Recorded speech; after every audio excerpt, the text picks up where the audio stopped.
Señor Jesucristo, especialmente cuando vamos a hablar de las riquezas de su sabiduría, de su Hijo amado Cristo Jesús, para que su Santo Espíritu nos guíe. Vamos a orar. Gracias, Padre, porque tú eres bueno, bendito Señor. Gracias porque te ha placido reunirnos una vez más aquí en tu casa para rendirte la gloria, la honra, el poder, la majestad, el imperio, bendito Señor.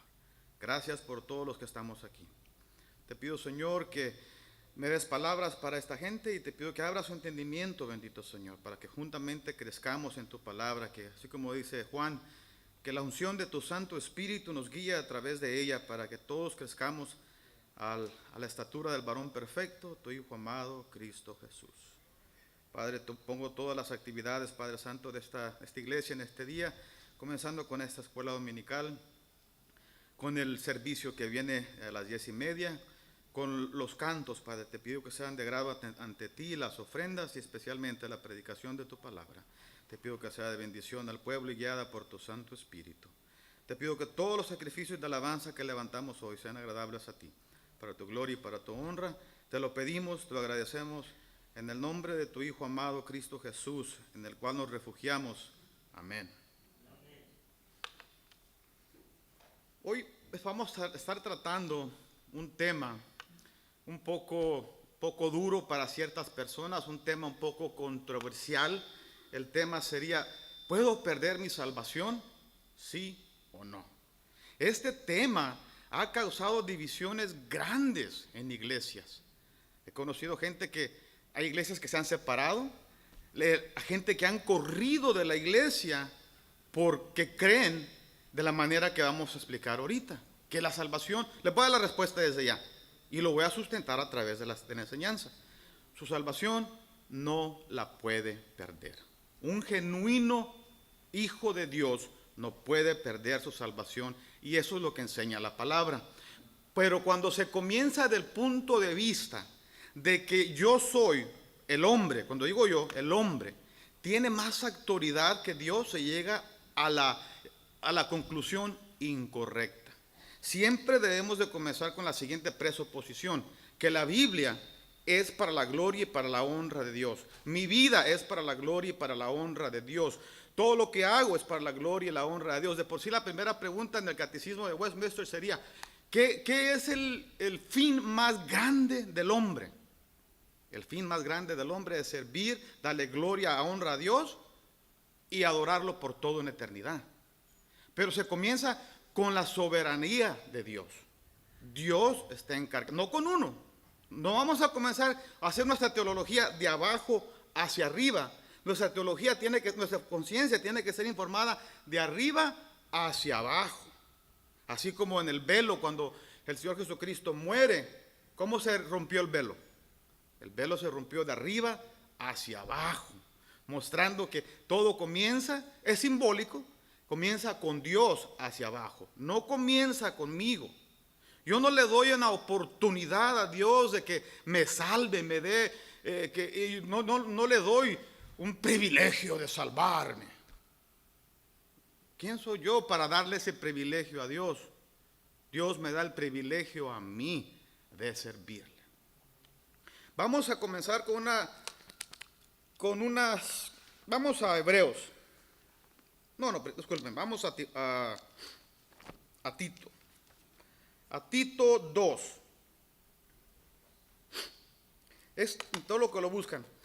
Como les dije, este tema normalmente es conocido como una vez salvo, siempre salvo. Pero esa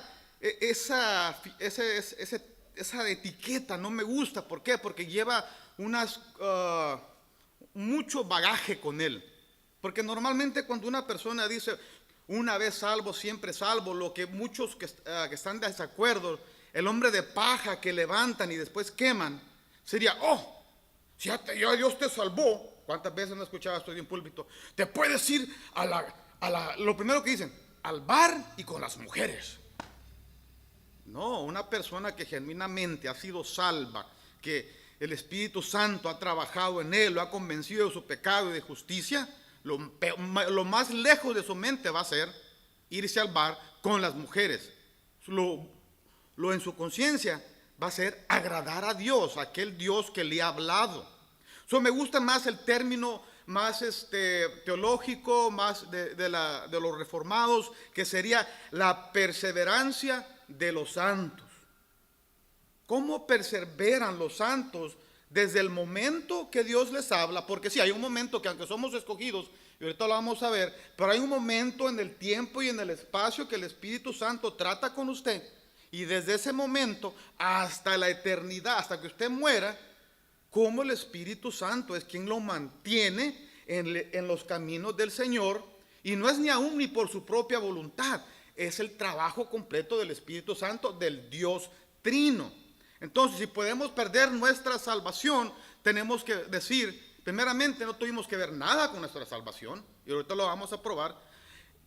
Y así como no tuvimos nada que ver con nuestra salvación, no tenemos que ver, si dijo un predicador muy famoso, que si dependiera de mí, yo ya la hubiera perdido. ¿Quién no ha tenido dudas? ¿Quién no se levanta enojado? Y sabemos que en el Sermón del Monte estar enojado con un hermano es gravísimo. Estar en cualquier otro pecado es gravísimo. Entonces estoy en pelea contra Dios.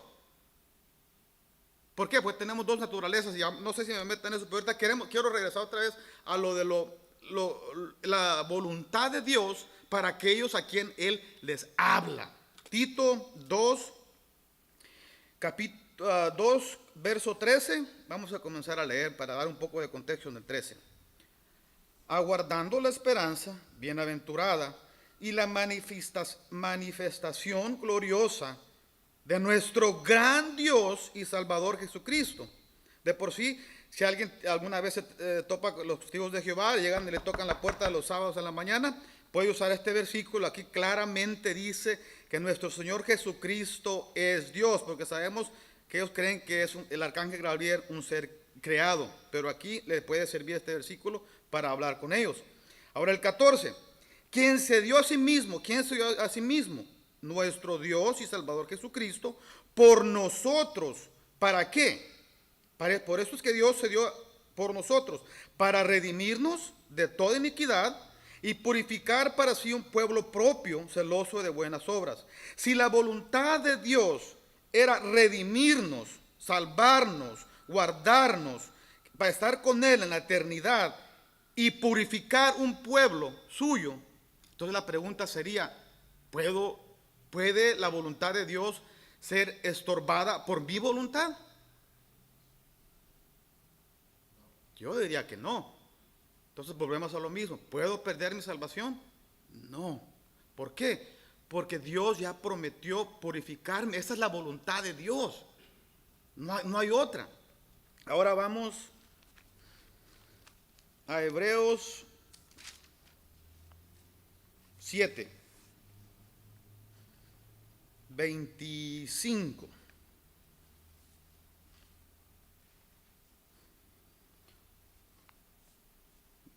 Un amén cuando lo tengan. 25. 7:25. Hebreos 7:25. Por lo cual puede también salvar perpetuamente a los que por él se acercan a Dios, viviendo siempre para interceder por ellos. El capítulo está hablando del sacerdocio de Melquisedec y la necesidad y del sacerdocio de nuestro Señor Jesucristo.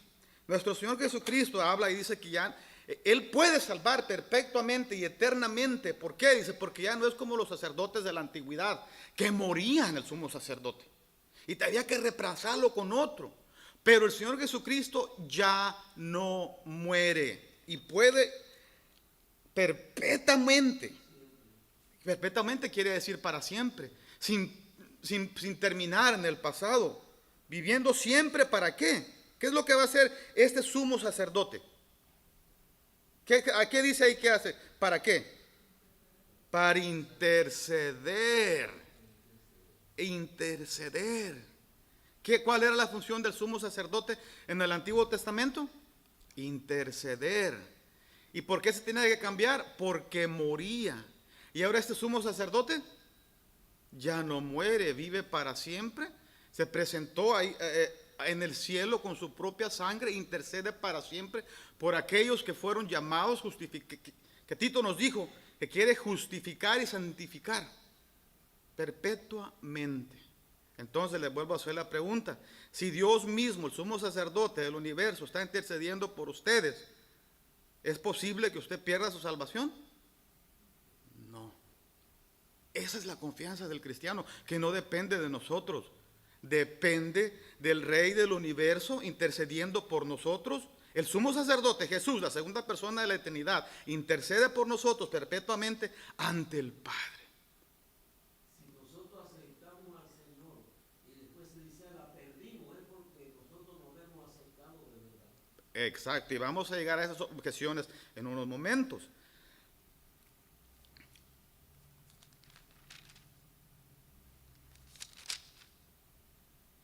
Al 10:14, por favor, Hebreos 10:14.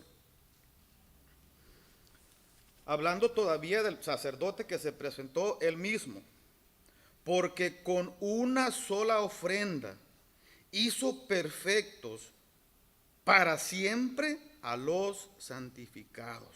Una ofrenda, perfectos para siempre a los santificados. Perfectos para siempre, una sola ofrenda. ¿Puede perder su salvación? Si somos hechos perfectos ante Dios, la voluntad de Dios es hacerlo a usted perfecto. ¿Puede usted truncar la voluntad de Dios? La voluntad de Dios no se puede truncar.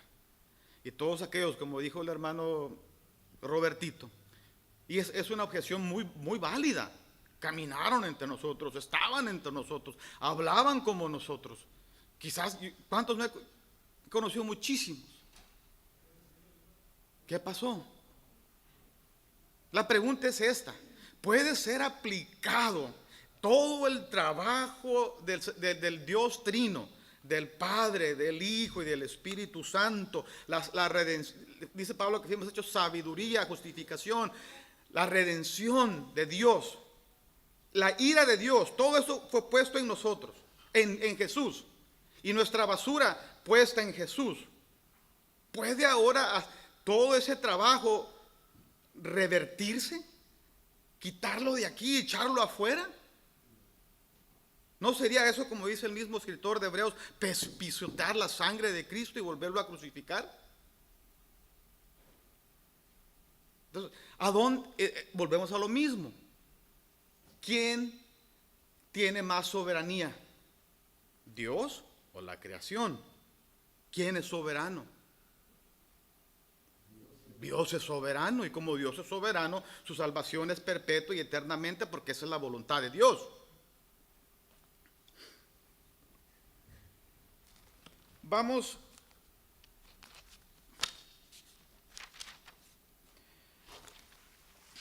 la salvación no comienza conmigo. Vamos a Romanos 3:10.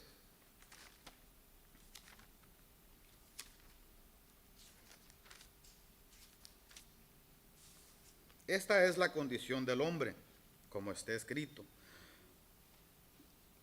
Voy a esperar porque escucho unas páginas todavía.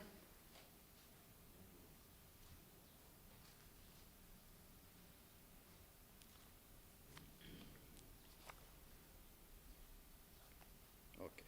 Romanos 3:10. Como está escrito, dice Pablo, no hay justo ni aún uno, no hay quien entienda, no hay quien busque a Dios. Todos se desviaron a una, se hicieron inútiles. No hay quien haga lo bueno, no hay ni siquiera uno. Sepulcro abierto es su garganta, con su lengua engaña. Veneno de áspides hay debajo de sus labios. Su boca está llena de maldición y amargura. Sus pies se apresuran para derramar sangre. Quebranto y desventura hay en sus caminos, y no conocieron camino de paz. No hay temor de Dios delante de sus ojos. Esta es la condición humana de cada uno del mundo antes de venir a Cristo. Esta persona no puede venir a Cristo. No puede. Aquí Pablo lo está diciendo absolutamente que no puede. Entonces, ¿de dónde comenzó la salvación? Salvación comienza de arriba. Vamos a Romanos 8, 8:7.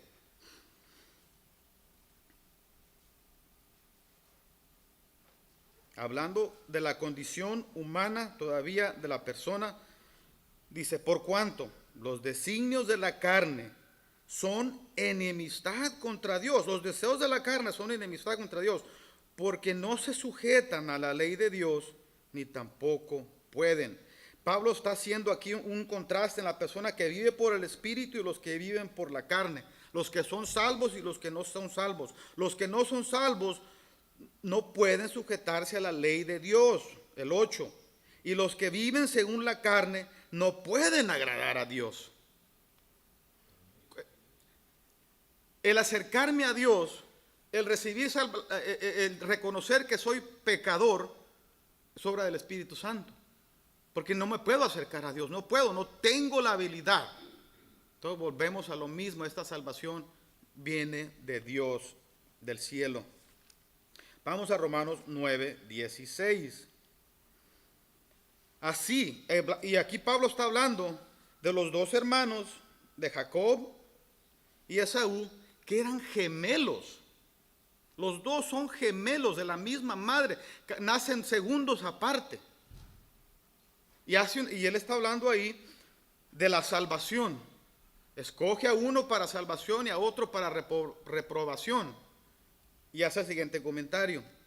Así que no depende del que quiere ni del que corre, sino de Dios que tiene misericordia.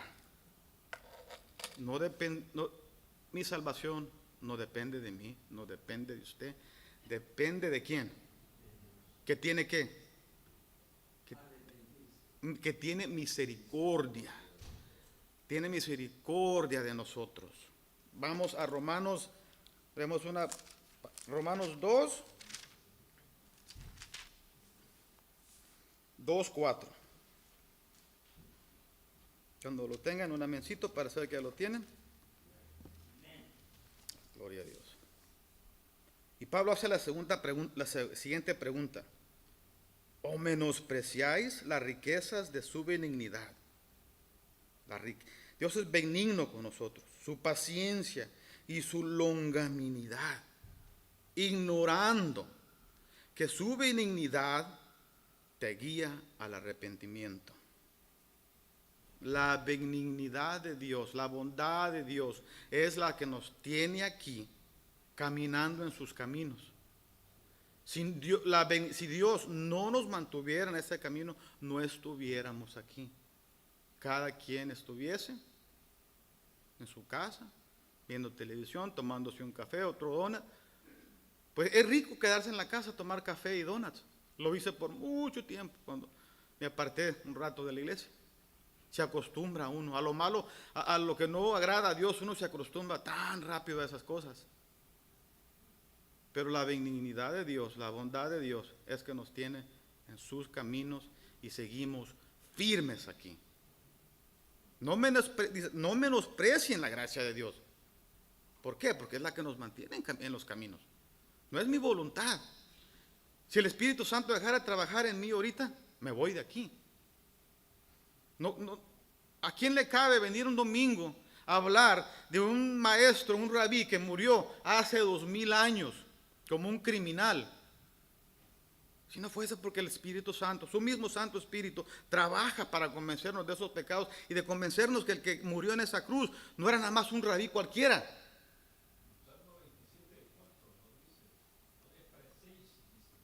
Exacto. Es el poder del Espíritu Santo que nos hace entender esas cosas. Porque al mundo, ¿qué es? Dice, han estado estudiando con el pastor 1 Corintios capítulo 1. ¿Qué es el evangelio para el mundo? Locura, tropezadero. No lo entienden. Nosotros no lo entenderíamos tampoco si la benignidad de Dios, la gracia de Dios no trabajara en nosotros. Como dice Pablo, para que nadie se gloríe, el que se gloríe, gloríese ¿en quién? En Dios, en Cristo. Hay un texto que dice que el que perseverare hasta el fin será salvo. Eso es de una persona que ha recibido al Señor, pero no tiene que desviarse. Exacto. Las advertencias o amonestaciones, como usted dice, son verdaderas. Por eso es que mucha gente dice, ¿ves? Te está diciendo que tienes que cuidarte hasta el fin. No, te está instruyendo el Espíritu Santo. Las amonestaciones verdaderas son los medios usados por el Espíritu Santo para mantenernos fiel hasta el final. Pero si yo digo me voy a mantener fiel por mis propias obras hasta el final, entonces, dígame, hermano. Si esas palabras que mencionó el hermano Efraín, esas son palabras que se le va a dar en el fin, en la gran tribulación. Son palabras para los que van a estar en la gran tribulación. El que perseverare hasta el fin, ese será salvo. Esas palabras no son para la iglesia. Oh, ok, pero el tema sería el mismo, de que hay muchas amonestaciones como esas hacia los cristianos. Son los medios que usa el Espíritu Santo para guiar a su gente a través de toda su vida. Pero si yo digo, ves, yo tengo que ir, estoy aquí por mi propia voluntad. Pero si yo dijera, tengo que ir a dar la clase y tengo que ir a ayudar a dar pan o café o estar de ujier en la iglesia o de maestro o de lo que sea, o solo absolutamente asistir a la iglesia para ganarme mi salvación, entonces no, ya no es por gracia. De eso se trata el capítulo 4 de Romanos. Entonces yo me estaría ¿qué?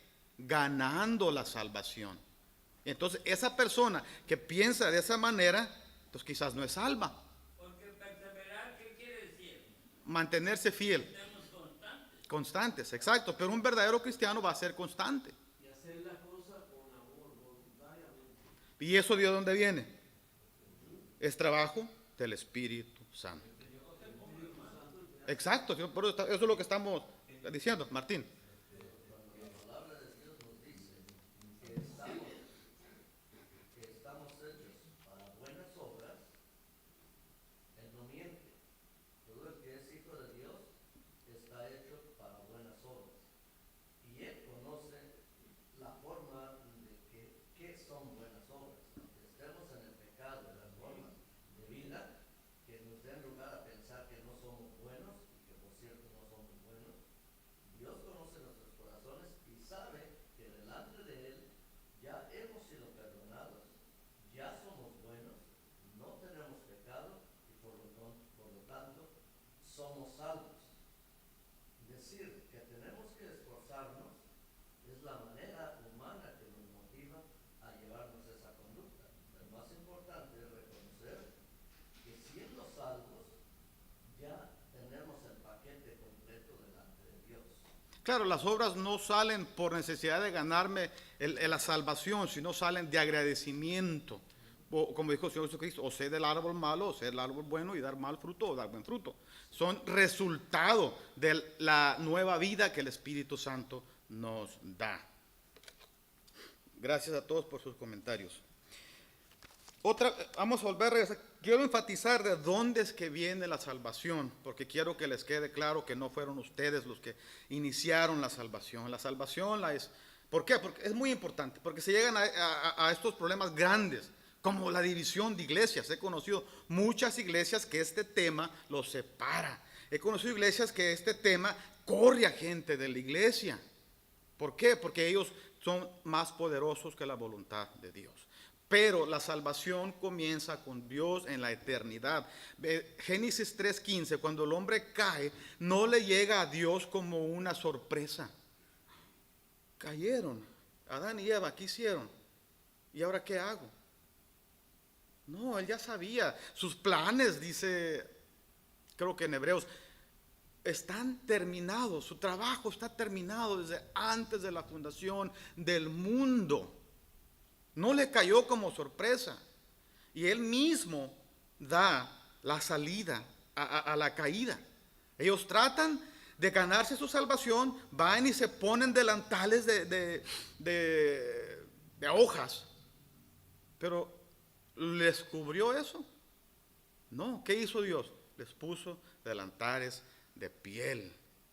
Hay otro texto que dice que es imposible para el hombre ser salvo, pero no para Dios. Porque sus mismos discípulos dijeron, cosa dura es esta, no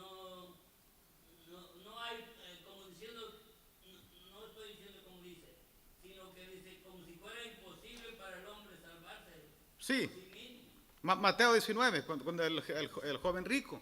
Entonces, Dios les provee delantales de piel. ¿Qué sugiere delantales de piel? Si hay delantales de piel, ¿quién tuvo que morir para que ese delantal apareciera? Un animal. Ya significando todo el sistema de sacrificio del Antiguo Testamento como la sombra y el verdadero sacrificio, el cordero inmolado desde antes de la fundación del mundo, como dice Apocalipsis, el Señor Jesucristo. Comienza con Dios. Y después en Génesis 15 aumenta un poquito más a la información de la salvación, que no va a ser por la persona, porque llama a Abraham. Y otra vez, miren cómo funciona Dios con su soberanía. ¿Por qué a Abraham? ¿Por qué no a otro? Después escoge a Isaac. ¿Por qué no escoge a Ismael? Después escoge a Jacob. ¿Por qué no escoge a Ismael? No, a Esaú. Dios es soberano y escoge a quien Él quiere. Y en el sacrificio de Génesis 15, en la ratificación del pacto de la salvación que Él iba a traer, no solo a Israel, sino a todos los descendientes de Abraham, porque eso se lo dice antes de la ley. Tu descendencia será como las estrellas, como el polvo de la tierra, como los granos del mar. Si la puedes contar, se podrá contar. No está hablando de la descendencia física, está hablando de la descendencia espiritual. Entonces, ¿quién pasó entre los animales? El único que pasó entre los animales y juró por sí mismo, dice Hebreos, teniendo por quien, dice, el fin de todo argumento entre los hombres es un juramento. Juro, ya se acabó. Pero Dios no tiene por quién más grande que jurar que Él. Juró por sí mismo que esa salvación depende de Él y de nadie más. Porque solo pasó Dios entre los animales, y Abraham ¿qué? Acobardado, con miedo y con sueño del terror que estaba enfrente del Dios verdadero. Dios jura por sí mismo que usted no va a perder su salvación, yo no voy a perder mi salvación. Está basada en el juramento de Dios y no en ningún hecho que yo pueda hacer.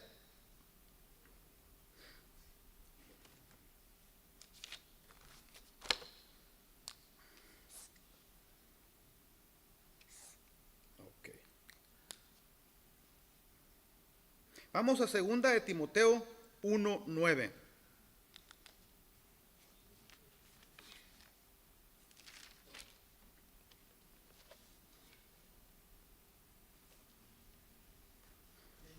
Segunda de Timoteo 1:9.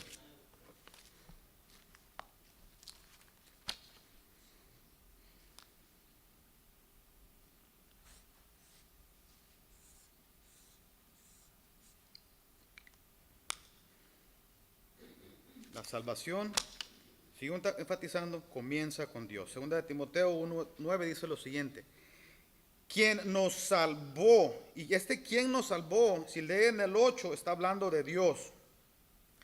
Dios nos salvó y llamó con llamamiento santo, no conforme a nuestras obras, sino según el propósito suyo y la gracia que nos fue dada en Cristo Jesús antes de los tiempos de los siglos.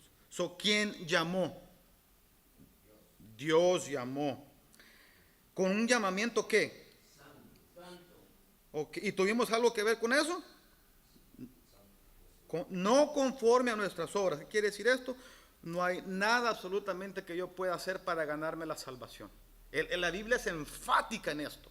Una y otra vez lo menciona. No hay nada que yo pueda hacer para ganarme la salvación. ¿Y cuándo comenzó mi salvación? Dice, ¿para qué? Porque Él tenía un propósito suyo. Dios tiene un propósito para cada uno de los que estamos aquí. Aunque somos poquitos, pues no sabemos a quién estamos alcanzando.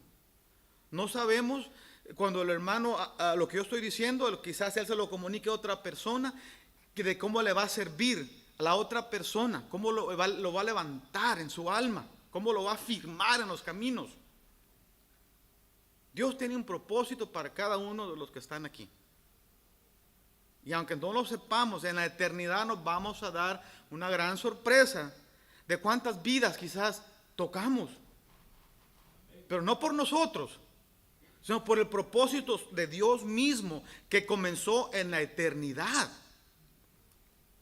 Según el propósito suyo y la gracia que nos fue dada en Cristo Jesús. ¿Cuándo nos fue dada esta gracia? Antes de los tiempos de los siglos. Una manera de decir, en la eternidad.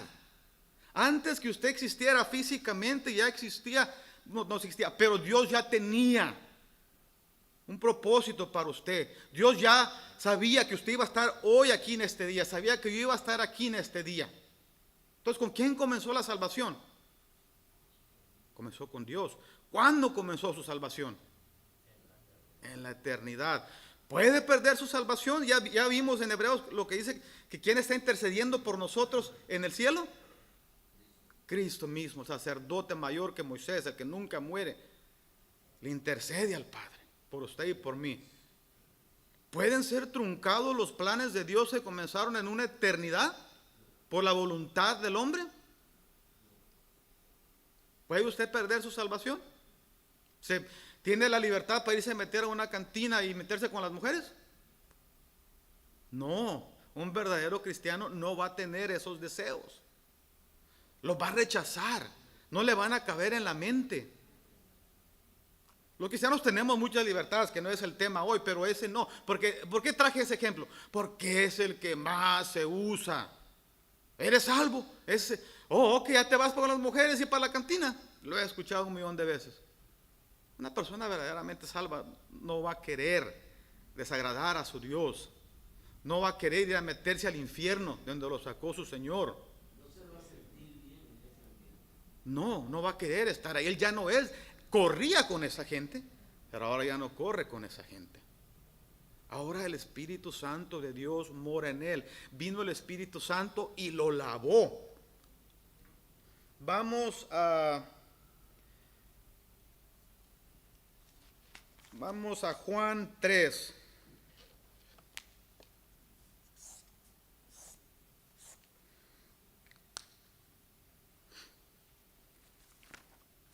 Cuando lo tenga, quiero escuchar un amén para no ponerme a leer y nadie está conmigo. Gloria a Dios, vienes rápido, Ni yo he llegado. Juan 3. No, disculpe, vaya a Juan 1 primero. Juan 1, vamos a comenzar con Juan 1. No tanto tampoco. Juan 12. Juan 1, 12. Juan 1, 12.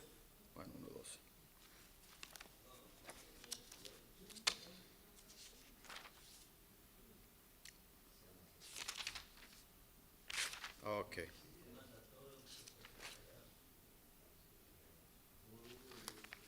Muchas veces lo que pasa, que la gente malentiende un libro o lo malinterpreta un libro, es porque quiere tomar del fin y así olvidar lo que se dijo al principio.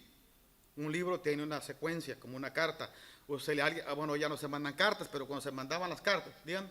No juzguéis al libro por su portada, dice el proverbio. Exacto, un proverbio.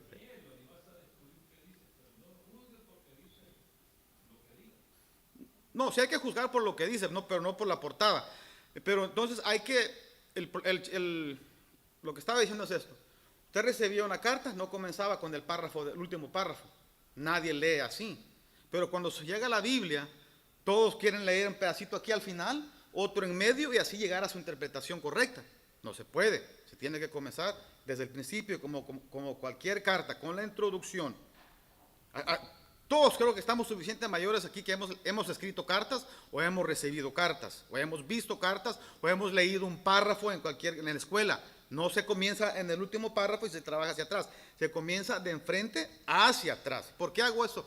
Este énfasis. Porque así es la gente como hace su teología. Así es como los musulmanes dicen que Jesús, aquí en el mismo libro que dice que Jesús es Dios, dicen que él niega su deidad. Y en este libro, casi en cada versículo, habla de la deidad de Dios, comenzando desde el principio, pero ahora estamos hablando de la salvación. Vamos a comenzar en la salvación, 1:12. Mas a todos los que le recibieron, los que creen en su nombre. ¿Cuál es la condición a los que lo reciben? Creen en su nombre. A los que creen en su nombre les dio potestad de ser hechos hijos de Dios. Los que creen en su nombre son hechos hijos de Dios. Los cuales, y póngale cuidado, porque normalmente se les olvida leer el versículo que sigue. No son engendrados de sangre, ni de voluntad de carne, ni de voluntad de varón, sino de Dios. Entonces, ¿cómo obtuvo usted su salvación? ¿Quién lo engendró? Dios lo engendró. Está usando un ejemplo de la naturaleza. Las madres, los padres y las madres se unen y engendran hijos. Dios engendró. Dice, no de sangre. ¿Qué quiere decir eso? No tiene que ver con mi raza. ¿Por qué hace esta clarificación? Los judíos en ese entonces, ¿qué creían? Por ser descendientes de Abraham, vamos a ser salvos. ¿Qué les dijo Juan? De estas piedras puede levantar Dios descendientes a Juan. De esas piedras puede levantar Dios descendientes a Abraham. Eso no tiene que ver con que usted sea israelita o judío. Y lo digo porque hay muchas iglesias que como hacen alarde al tema, tocan el shofar, ponen las banderas, ponen música judía. Y les digo porque yo anduve en eso también. Yo anduve bailando con el traje puesto. Solo me faltó tocar el shofar, nunca aprendí, pero ahí anduve. Y no tiene que ver nada con eso, la salvación. No tiene que ver con, dice, con la voluntad de carne. ¿Qué sería eso? Un deseo personal. Yo no puedo tener un deseo personal de hacer lo que es bueno ante Dios, de arrepentirme de mis pecados, si primero el Espíritu Santo de Dios no trabaja en mí. Ya leímos los versículos en Romanos, que la voluntad mía no se sujeta a Dios, ni tampoco puede. Entonces, no es mi deseo personal. No puedo.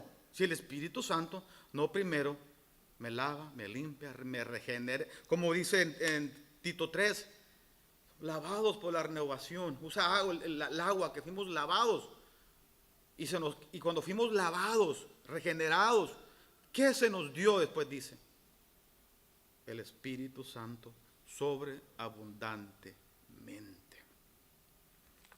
Y después dice, ni de voluntad de carne, ni de voluntad de varón. La voluntad de varón sería un sistema religioso. No puedo nacer de nuevo, no puedo ser hijo de Dios usando el sistema religioso, como hablamos hace ratitos. No tiene que ver con el sistema religioso. No puedo ganarme el cielo con venir a la iglesia. Puedo morirme aquí. De por sí hay gente que se va a morir en la iglesia, pero que nunca tuvo una verdadera conversión. El prepucio de su corazón nunca fue cortado. ¿Por qué? ¿Qué dice Deuteronomio? Al principio, en el 4, dice Moisés, circuncidad pues el prepucio de vuestro corazón y no endurezcáis más vuestro cerviz. Echad fuera el pecado, eso es lo que quería decir. Echar fuera el pecado. Pero después en Deuteronomio creo que 30 dice, y Él circuncidará vuestro corazón, siendo Dios. Les enseña, no, aún en el Antiguo Testamento, que tenía que ver con el trabajo del Espíritu Santo. Solo Dios puede circuncidar su corazón, echar fuera el pecado de usted y nadie más. Entonces, somos engendrados por Dios, quien es su Padre. ¿Nadie? Si Dios nos engendró, ¿quién es su Padre? Dios es su Padre. ¿Puede usted algún día, por mal que se porte con su padre o con su madre, dejar de ser hijo de su padre o de su madre? No. Quizás la relación esté mala, no se puedan hablar, no se puedan ver, pero esa conexión de hijo a padre jamás será quebrada. ¿Qué quiere decir esto? ¿Vamos a tener problemas? ¿Le vamos a fallar a Dios? Sí. No somos perfectos. Pero ¿qué dice 1 de Juan? Abogado tenemos para con el Padre aquellos que hemos pecado. Nuestra salvación no comienza con nosotros, comienza con Dios, y como Dios es nuestro Padre, no la podemos perder. Ahora vamos a Juan 3.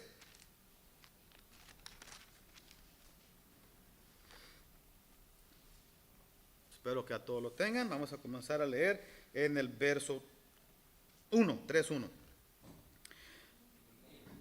Amén, gloria a Dios. Había un hombre de los fariseos que se llamaba Nicodemo, un príncipe entre los judíos. Este vino a Jesús de noche y le dijo: Rabí, sabemos que has venido de Dios como maestro, porque nadie puede hacer las señales que tú haces si no está Dios con él. Respondió Jesús y le dijo: de cierto te digo que el que no naciere de nuevo no puede ver el reino de Dios. Este Nicodemo había visto porque aquí parece que Jesús no le contesta como que hay un desconecte entre lo que Nicodemo preguntó y lo que Jesús responde. ¿Por qué? Porque vemos que en el 2:23 dice que estando Jesús en la fiesta de la Pascua, muchos creyeron en su nombre, viendo las señales que hacía. Esto es lo que vio Nicodemo. Pero Jesús mismo no se fiaba de ellos, porque conocía a todos y no tenía necesidad de que nadie le diese testimonio del hombre, pues él sabía lo que había en el hombre. Jesús no quiere hablar de los milagros. Jesús va de un solo al punto, al importante, como dicen, al meollo del asunto, creo que dicen los mexicanos. ¿Por qué? Porque quiere agarrar, vi los milagros. No. Ya sabemos que pueden haber milagros por todos lados y la gente no va a creer. Ya lo tenemos documentado en el Antiguo Testamento, todos los milagros que hubieron entre Israel y no creyeron. Entre a los que el Señor Jesucristo sanó, les dio de comer, los liberó de demonios y no creyeron. Miles y miles y miles de personas. Eso no es una cuestión de si hay milagros o no hay milagros. Es cuestión de nacer de nuevo. De cierto te digo. Esta palabra de cierto es muy importante. Cuando nosotros oramos, damos nuestro amén al fin de la oración. Es una manera de decir: estoy de acuerdo con eso, así sea, eso es verdad. Pero el Señor Jesucristo le da una importancia a lo que va a decir súper grande y pone eso enfrente, porque de cierto es amén e amén. Pongan cuidado, mucha atención, lo que voy a decir es súper importante, no hay de otra manera. Está poniendo su amén antes de lo que presigue, de lo que Él les quiere enseñar a la gente. Que el que no naciere de nuevo no puede ver el reino de Dios. Aquí la palabra nacer de nuevo es mejor traducida: el que no naciere de arriba no puede ver el reino de Dios. Ya nos dijo Juan en unos versículos antes de quién engendra. ¿Cómo es que se nace? El que engendra, ¿quién es? Ya lo acabamos de ver. Engendra Dios. De arriba, del cielo, de lo que hemos estado hablando, que tu salvación proviene de arriba, del cielo. Hay que nacer de nuevo, de arriba, por el poder del Espíritu Santo. Eso le está diciendo a este hombre. Le dice, literalmente nacer de arriba, volver a empezar. Le está dando duro a este hombre, porque este hombre es un maestro de los de Israel. Volver a empezar. Está usando otra vez un ejemplo de la naturaleza. Volver a empezar, a dejar todo. No es por tus méritos. No es un nacer natural. Es un nacer espiritual, guiado por el Espíritu Santo. Les haré una pregunta. Porque quiero que quede claro que la salvación comienza de arriba, comienza de Dios. ¿Qué tuvo que ver usted con su nacimiento personal, físico? ¿Pero usted? Absolutamente nada. ¿Qué tenemos que ver con el nacimiento espiritual? Vemos que es trabajo absoluto y soberano de Dios. Y se vuelve a comenzar. Ya no nos podemos confiar en nuestros méritos para ganarnos a Dios. Todos comenzamos de cero. Como un bebé, comenzamos a caminar, comenzamos a gatear y después caminamos y comenzamos con la pacha y después tenemos comida sólida. Pero no nos quedamos estancados. Quizá era importante para aquel momento en este hombre Nicodemo hacer esa pregunta, porque tenía lógica para el tiempo de ellos. Cuando Cristo le dice, nuestro Señor le dice, que lo que nace de la carne, carne es, y de lo que es del Espíritu, Espíritu es. El Espíritu Santo se estaba instalando, estaba en proceso, la transición que existía, no la entendían como nosotros ahora, y era más lógico aquel momento, porque aunque era maestro de la ley, no tenía la práctica del Espíritu Santo, no tenía el conocimiento pleno, no, aunque había sido maestro de la ley, aunque había conocido todo el término de la ley, el Espíritu Santo le sonaba algo nuevo a él y no lo entendía. Por eso es que eso de nacer de nuevo, y nos lo viene a recalcar, tenemos que nacer del Espíritu de Dios. Sí. Con todo respeto, Martín, pero creo que sí entendía, porque el Señor Jesucristo en el verso 10 le dice, respondió Jesús y le dijo, ¿eres tú maestro Israel y no sabes estas cosas? Hay una cosa, no se había hablado del Espíritu Santo todavía, ¿verdad?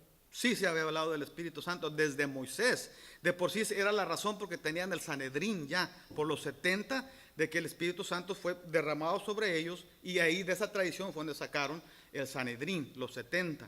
Entonces el Jesús esperaba que él supiera estas cosas, pero se había aferrado a la ley, a sus méritos. Soy maestro, no, nadie me puede enseñar nada. Y Jesús le está enseñando que eso no tiene que ver nada con tus méritos, que Jesús le está pidiendo algo que es imposible para este hombre: nacer de nuevo. Cuando él está ignorando, donde habla en Ezequiel y habla en Jeremías del nuevo pacto. Bueno, sigamos.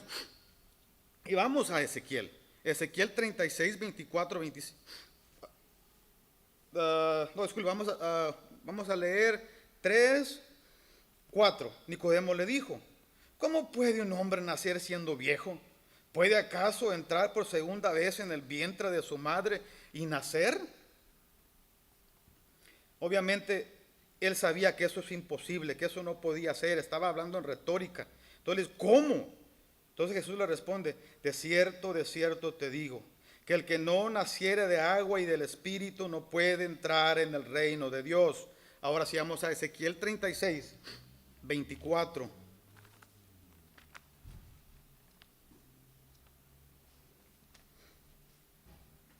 Cuando lo tengan, díganme. Ezequiel 36, 24.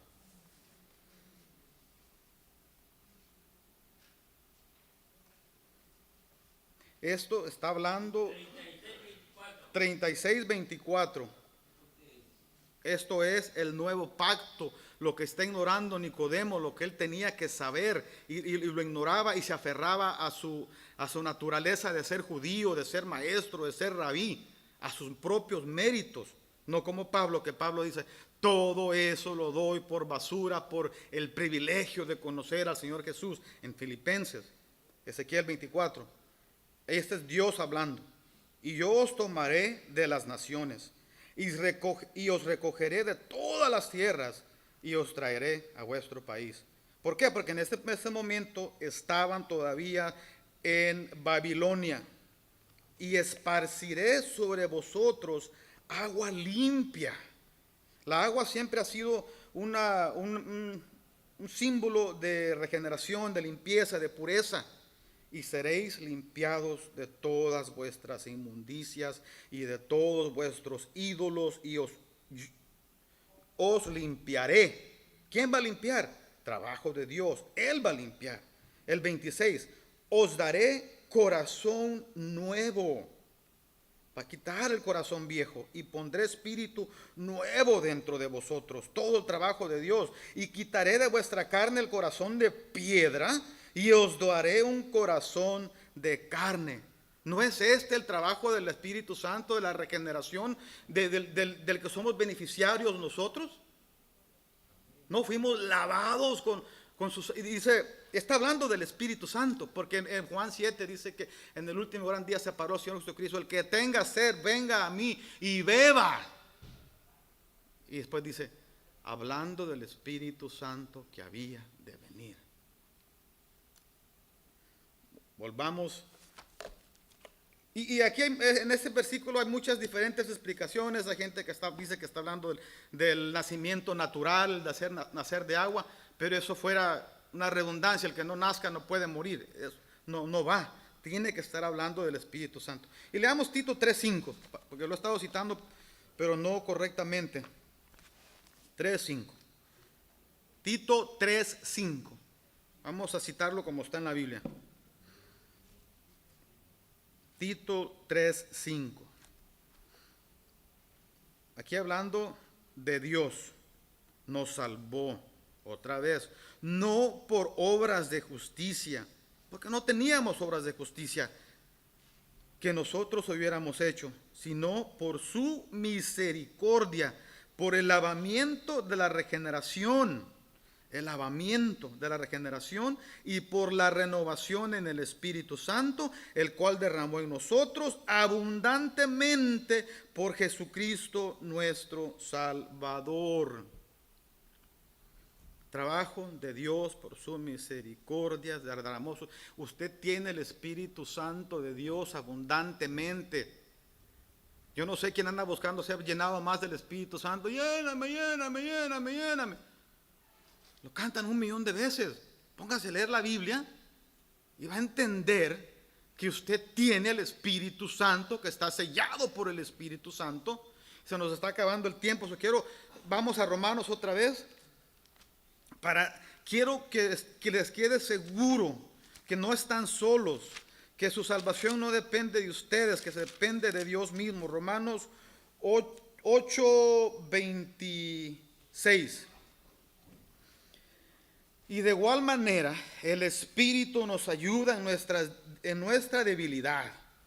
Pues, ¿qué hemos de pedir como conviene? No lo sabemos. Pero el Espíritu mismo intercede por nosotros con gemidos indecibles.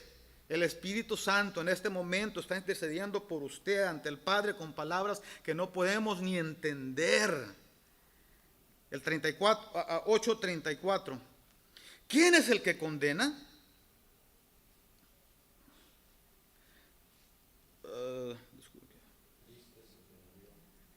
El 34. ¿Quién es el que condena? Nadie. Cristo es el que murió, más aún el que también resucitó, el que además está a la diestra de Dios. A la diestra de Dios quiere decir que tiene todo el poder de Dios, el que también intercede por nosotros. Tenemos al Espíritu Santo intercediendo por nosotros, tenemos al Hijo intercediendo por nosotros, y se nos dice en Salmos 2 que el Padre le dice al Hijo: pídeme las naciones y te las daré por heredad. En las naciones están compuestas ¿de qué? De gente. ¿Usted cree que si el Espíritu Santo intercede por usted, el Hijo intercede por usted y el Padre le va a dar todo al Hijo lo que quiera, puede perder usted su salvación? El que me diga que puede perder su salvación no conoce a su Dios. ¿Alguna pregunta?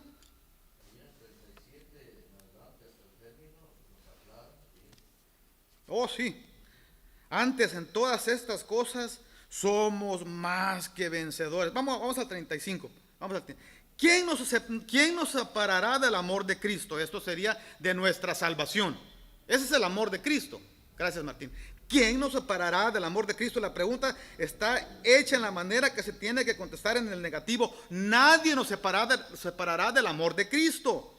Y comienza, hace una lista inmensa: tribulación, angustia, persecución, o hambre, o desnudez, o peligro, o espada. como está escrito, por causa de ti somos muertos todo el tiempo, somos contados como ovejas de matadero. Antes en todas estas cosas somos más que vencedores por medio de aquel quien nos amó, Jesús, por lo cual estoy seguro de que ni la muerte, ni la vida, ni los ángeles, ni principados, ni potestades, ni lo presente por venir, ni lo alto, ni lo profundo, ni ninguna otra cosa creada nos puede separar del amor de Dios que es en Cristo Jesús, Señor nuestro. Todo, aparte de nuestro Dios, todo es creado. Y Él hace una lista casi exhaustiva de lo que no nos puede. Todas estas cosas no nos pueden separar. Nada, dice al fin, nada de los creados nos puede separar del amor de Dios, de nuestra salvación. Si a alguien le queda duda, Hay una cosa, cuando hay pruebas, vemos en medio de las pruebas hay bendiciones también. hay crecimiento, tienen su propósito. Aquí dice en el 8:28, para los que aman a Dios, todas las cosas exacto, son para bien. Hermanos, que no les quede duda, su salvación es perpetua y eternamente. Su sumo sacerdote intercede por ustedes, el Espíritu Santo intercede por ustedes. Dios, hay muchos versículos más que no leímos en Juan, que dice que todos los que vienen, Juan 6, todo el que el Padre me da, está en mis manos. Está en mis manos. Y después dice, está en la mano de Dios. Estamos en la mano de Jesús y en la mano de Dios. ¿Quién nos arrancará de la mano de Jesús? Nadie. Pero yo he escuchado gente que dice del púlpito que ellos mismos se pueden tirar de la mano de Dios. Por eso hice un énfasis al principio de la soberanía de Dios. Y eso que no leímos un montón de versículos, de la soberanía de Dios. ¿De dónde comienza nuestra salvación? Si podemos truncar los planes de Dios. No, mi voluntad no es mayor que la del Creador del universo. Estamos en las manos de Dios y nada nos puede separar del amor de Dios. Nada en la creación, dice Pablo. Ahí se los dejo, pueden seguir estudiando. ¿Alguna pregunta? ¿No? Pues vamos a orar. Padre Santo que estás en los cielos, gracias porque tú eres bueno, bendito Señor. Gracias porque nos has dado de tu misericordia.